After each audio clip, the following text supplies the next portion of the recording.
ঝাড়গ্রামের জঙ্গলমহলে উন্নয়ন ও পরিবেশের ভারসাম্য রক্ষার লক্ষ্যে নেওয়া একটি গুরুত্বপূর্ণ প্রকল্প হঠাৎ করে বিতর্কের কেন্দ্রে। হাতি মানুষ সংঘাত কমাতে গড়ে ওঠা ইকো প্যাসেজ প্রকল্পে ধসের ঘটনায় উঠছে একাধিক প্রশ্ন। অল্পের জন্য বড় দুর্ঘটনা এড়ানো গেলেও নিরাপত্তা ও নির্মাণ মান নিয়ে শুরু হয়েছে তীব্র আলোচনা। ঝাড়গ্রামের গুপ্তবনী এলাকায় ৪৯ নম্বর জাতীয় সড়কের ওপর নির্মীয়মান একটি আন্ডারপাস ব্রিজের অংশ হঠাৎ ভেঙে পড়ে। এই আন্ডারপাসটি মূলত হাতির নিরাপদ চলাচলের জন্য তৈরি করা হচ্ছিল, যাতে নিচ দিয়ে হাতির দল পারাপার করতে পারে এবং ওপর দিয়ে নির্বিঘ্নে চলাচল করে যানবাহন।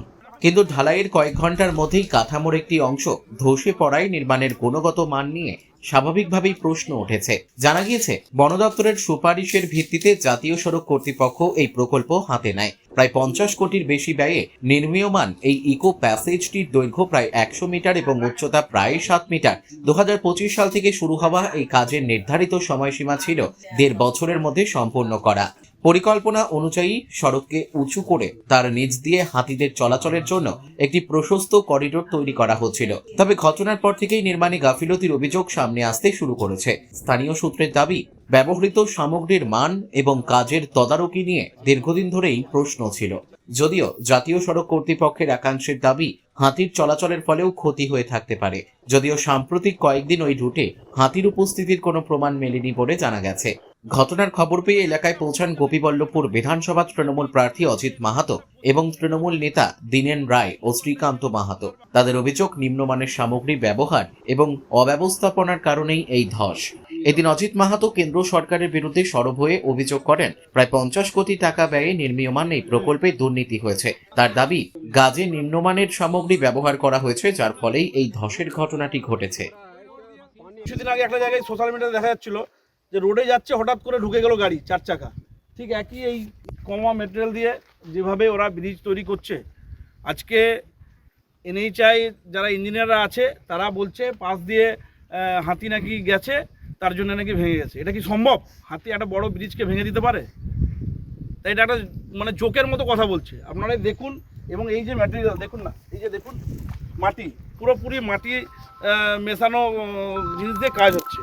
তো এত কমা মেটেরিয়াল দিয়ে যদি কাজ হয় তো কম হবেই। তো বিজেপি যদি আসে এইভাবেই গোটা পশ্চিমবঙ্গটাকে ভেঙে দেবে।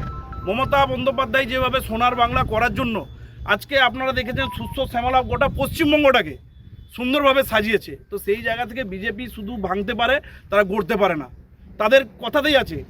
আপনারা দেখেছেন দিলীপ ঘোষ এখানে এসেছিল, বলছে ভেঙে দাও, গুড়িয়ে দাও, বাঁশ নিয়ে এসছে, বলছে বাঁশ দিয়ে করে দেবো।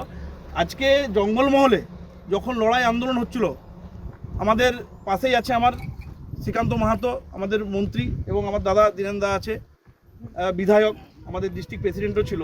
সেই সময় কোনো বিজেপির নেতারা ছিল যখন জঙ্গলমহলে এত অশান্তি হচ্ছিল? কাউকে দেখতে পেয়েছিল? দিলীপ ঘোষ তো পালিয়ে গেছিলো তো ধ্যানে। যখন জঙ্গলমহলে এই জিনিস ছিল দেখা যায়নি। আর আজকে তারা আমাদের এখানে এসে দুটা মাতালকে জয়েন করিয়ে বলছে কাঁচা বাঁশ নিয়ে রাখবে, তাই বড় বড় ভাষণ। এবং এখন এদের যে আবভাব, মনে হয় ক্ষমতায় তারা চলে এসছে। এই যে 15 বছরে এত উন্নয়ন, সেটা কি কোনো রাজ্যে হয়েছে? এত উন্নয়ন এবং সুন্দরভাবে হয়েছে যে কাজগুলো হয়েছে। আজকে আমাদের ইউনিভার্সিটি, মেডিকেল কলেজ থেকে শুরু করে একবার গিয়ে দেখে আসুন যে কীভাবে সুন্দরভাবে কাজ হয়েছে। আজকে ভসরাঘাটের ব্রিজ, পাপড়পুরের ব্রিজ, লালগড় সেতু, আমাদেরও তো হয়েছে কাজ।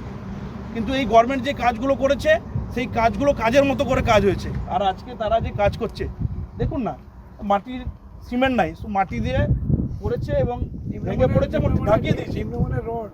নিম্নমানের রড ঢাকিয়ে দিয়েছে যাতে মানুষরা বুঝতে পারে। ওই দিকটা আপনারা দেখেছেন? ওই দিকটা একবার ঘুরিয়ে, ক্যামেরাটা ঘুরিয়ে দেখান মানুষকে। যারা এই কাজের সঙ্গে যুক্ত তাদের আমরা শাস্তির দাবি করব। আমরা যেখানে যেখানে কমপ্লেন করতে হয় আমরা কিন্তু জানাবো,